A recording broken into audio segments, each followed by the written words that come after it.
Você está no canal Amplo Espectro, o seu canal de entretenimento filosófico, literário e artístico.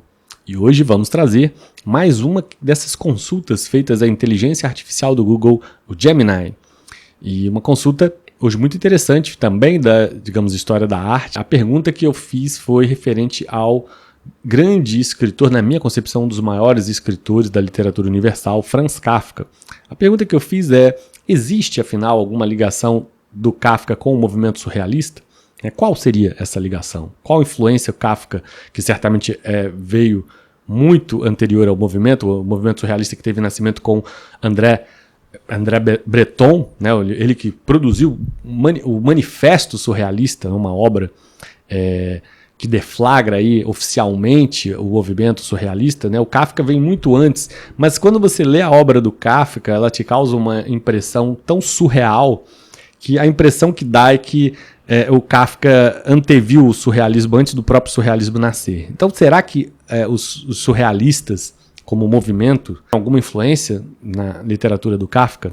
Essa pergunta eu fiz para o Gemini, né? E vamos ver o que o Gemini, a inteligência artificial, nos propõe aqui como resposta, até porque vai nos servir muito na nossa bagagem de estudo literário, né? E também da filosofia estética e da arte. Resposta do Gemini. A relação de Franz Kafka com o movimento surrealista é complexa e fascinante. Embora o autor não seja formalmente associado a esse grupo, apesar de viver em uma época anterior ao surgimento do surrealismo, suas obras apresentam elementos que antecipam e dialogam com as ideias e estéticas desse movimento. Pontos de convergência entre Franz Kafka e o surrealismo. O subconsciente e o onírico. Tanto Kafka quanto os surrealistas exploram o mundo dos sonhos, né? O onírico tem ligação com o mundo dos sonhos. Então, Kafka é alguém que explora essa questão do mundo dos sonhos, do inconsciente, né? Dos desejos reprimidos, né? Do inconsciente, como eu falei também, né? Em suas obras, a realidade é distorcida e transformada em um universo surreal, onde o absurdo e o fantástico coexistem com o cotidiano. A alienação e o absurdo. A sensação de alienação e a percepção de um mundo absurdo são temas recorrentes tanto em Kafka quanto nos surrealistas.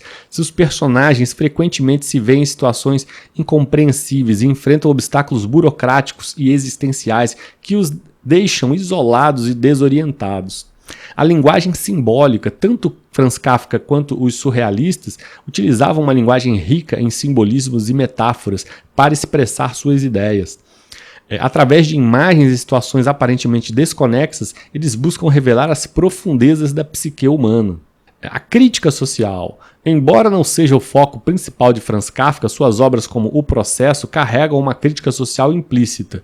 Eu acrescentaria aqui também Metamorfose, mas vamos lá. Denunciando a burocracia, a opressão, a alienação do indivíduo da sociedade moderna.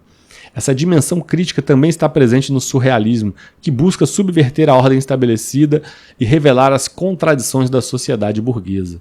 Por que Kafka não é considerado então surrealista? Primeiro, a resposta é pela questão cronológica, né? O Kafka viveu e escreveu antes do surgimento do surrealismo como um movimento organizado, né? Como eu falei, um movimento que tem seu, deflagrado seu início oficial a partir do Manifesto Surrealista, escrito por André Breton. Intenção. Embora seus escritos apresentem elementos surrealistas, Franz Kafka não se propunha a criar uma arte revolucionária ou a desafiar as convenções estéticas de forma explícita. Inclusive, o Franz Kafka ele não tinha pretensão nenhuma. Antes de morrer, ele manifestou claramente ao amigo, seu principal amigo, que não queria nem que sequer publicasse sua obra, né? Sua obra foi publicada a contragosto do autor. Nós conhecemos Franz Kafka graças a um amigo que, contrariando o autor, resolveu publicar as obras dele por achar tão genial. Graças, ainda bem, devemos muito a esse amigo, né? A natureza da obra Franz Kafka é marcada por uma profunda introspecção e uma exploração da condição humana, enquanto o surrealismo, em geral, buscava a subversão da realidade e a libertação do inconsciente. Influência de Franz Kafka no surrealismo, né? Apesar de não ser um surrealista, Franz Kafka exerceu uma grande influência sobre o movimento. Sua obra inspirou muitos escritores e artistas surrealistas que viram em sua narrativa um precursor de suas próprias investigações do inconsciente e do absurdo. Em resumo, a relação de Franz Kafka com o surrealismo é uma relação de afinidade e influência mútua. Embora não seja um surrealista em sentido estrito, sua obra antecipa e dialoga com muitos dos temas e estéticas desse movimento.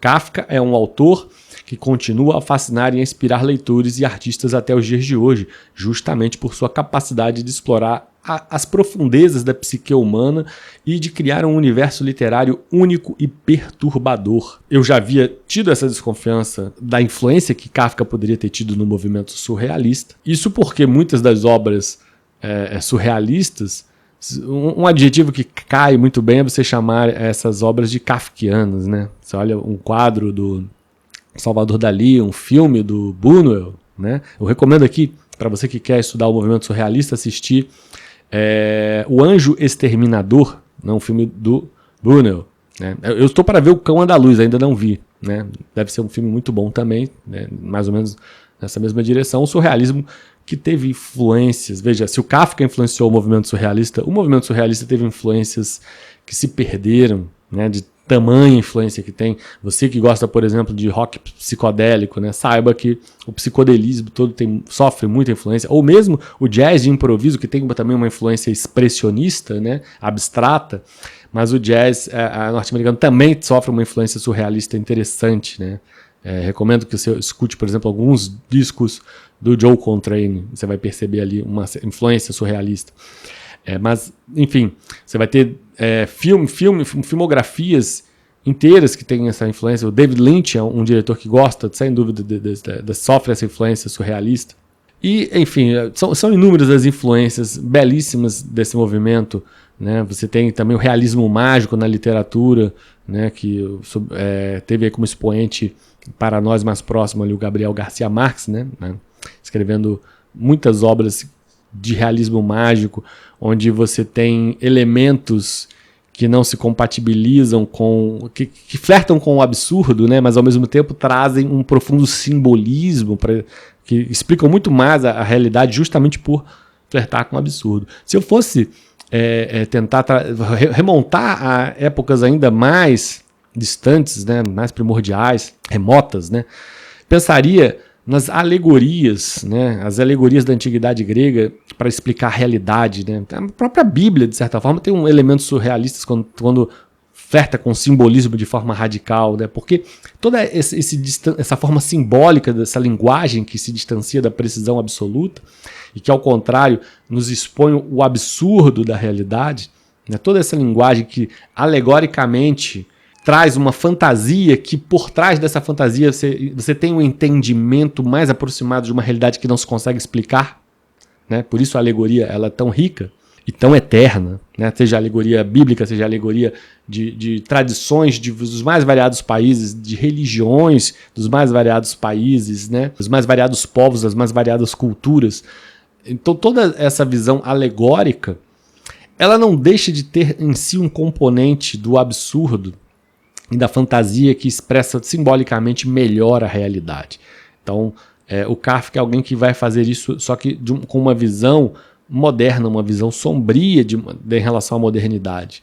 E o surrealismo ele vai ter muita dessa influência do Kafka de fazer essa alegoria com esse cunho de, digamos, não é apenas uma alegoria para expressar a realidade tal qual os antigos faziam, sejam nas suas escrituras sagradas, das mais variadas bíblias, dos mais variados povos. Até os gregos tiveram alegoria nesse sentido. Os gregos têm alegorias belíssimas, né, da sua mitologia para explicar a realidade. Mas uma diferença fundamental em relação aos modernos, né? Os modernos, eles tinham uma espécie de sombra crítica pairando em relação à direção que a sociedade vinha. E por isso, esse elemento que eu vejo no surrealismo, sem dúvida é um movimento que tem ali, atinge o seu ponto áureo muito antes do nascimento do movimento surrealista, justamente com Franz Kafka. A literatura de Franz Kafka é uma literatura sombria e crítica, profundamente crítica e simbólica. Então, por isso, inevitável, quando se pensa em surrealismo, remontar antes a ideia do absurdismo, tal qual descreve Albert Camus, né, em relação ao Kafka. Recomendo aí a leitura, ou, se você quiser, tem resenha aqui no canal, né, da obra O Mito de Sísifo, de Albert Camus, que inclusive tem uma parte posterior em que ele faz uma análise crítica, uma crítica literária a Fyodor Dostoiévski e outra a Franz Kafka. Essa parte do Franz Kafka recomendo demais a leitura. Do Fyodor Dostoiévski também é muito interessante, mas a do Franz Kafka é sensacional. O Albert Camus consegue nos empolgar em relação à literatura do Kafka nessa parte final da obra O Mito de Sísifo. É isso, não pretendo me alongar muito mais. Recomendação aqui para estudo, né? Para você em casa, busca ali a pintura, né, surrealista. Você vai ter muito do Salvador Dalí, né? Ou assista filmes, né, do Buñuel, né? Você vai fazer um bom estudo ali do movimento surrealista, né? Também você pode ler o Manifesto Surrealista do André Breton, onde você vai compreender ali onde estão as diretrizes desse movimento, né? Para que direção elas apontam. Não pretendo me estender muito mais, espero que esse vídeo tenha sido, no mínimo, interessante e que tenha acrescentado aos seus estudos, que tenha motivado você a estudar mais a filosofia estética, a história da arte, enfim. E agradecer muito as pessoas que contribuem com o canal, seja curtindo os vídeos, comentando, compartilhando, falando com os amigos sobre o canal.